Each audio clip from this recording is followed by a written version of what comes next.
அவன் மரித்தும் இன்னும் பேசுகிறான். எபிரேயர் 11:4.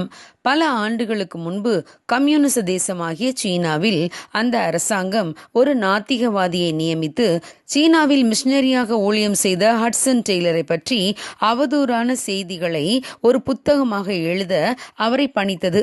சீனாவில் ஊழியம் செய்த ஹட்சன் டெய்லரின் நற்பெயருக்கு களங்கம் விளைவிப்பதே அதன் நோக்கம்.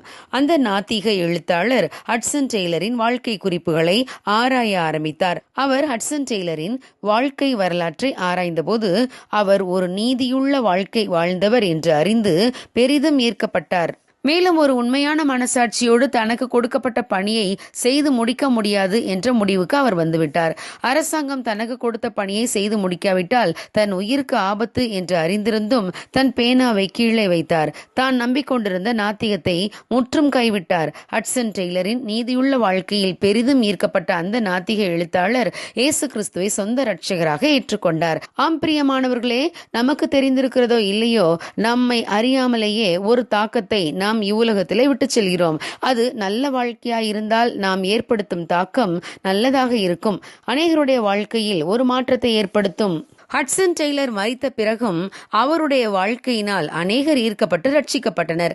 ஆபேலை குறித்து வேதம் அவன் மரித்தும் இன்னும் பேசுகிறான் என்று கூறுகிறது. நம்முடைய வாழ்க்கையில் மாபெரும் தாக்கத்தை ஏற்படுத்தக்கூடிய எண்ணற்ற வேதாகம புருஷர்களை நாம் வேதத்திலே காண முடியும். ஆபிரகாமை குறித்து நாம் வாசிக்கும் போது அது நம்முடைய வாழ்க்கையில் பெரிய ஆவிக்குரிய தாக்கத்தை ஏற்படுத்தும்.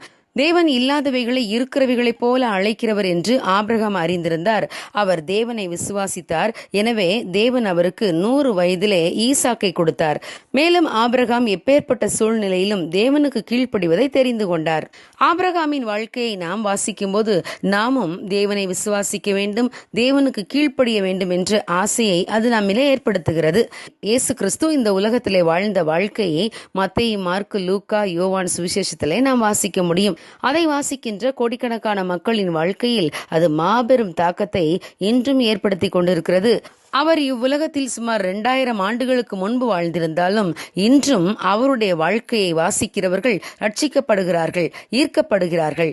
இயேசு கிறிஸ்து ஒரு சாதாரண மனிதன், அவர் தெய்வம் அல்ல என்று நிரூபிக்க அவருடைய வாழ்க்கை சரித்திரத்தை வாசித்த அநேகர் மனமாற்றத்தை அடைந்திருக்கிறார்கள். இயேசு கிறிஸ்துவை சொந்த இரட்சகராக ஏற்றுக்கொண்டிருக்கிறார்கள் என்பதுதான் உண்மை. ஆம் பிரியமானவர்களே, நம் வாழ்க்கை வாழும் போதும் வாழ்க்கைக்கு பிறகும் ஜனங்களுக்குள்ளே பெரிய தாக்கத்தை ஏற்படுத்தும் என்று அறிந்து நீதியுள்ள வாழ்க்கை வாழ நம்மை அர்ப்பணிக்க வேண்டும். சாட்சியுள்ள நம் வாழ்க்கையை பார்த்து அநேகர் தேவனண்டை வருவார்கள். தேவனுடைய நாமம் மகிமைப்படும். God bless you. Have a blessed week ahead.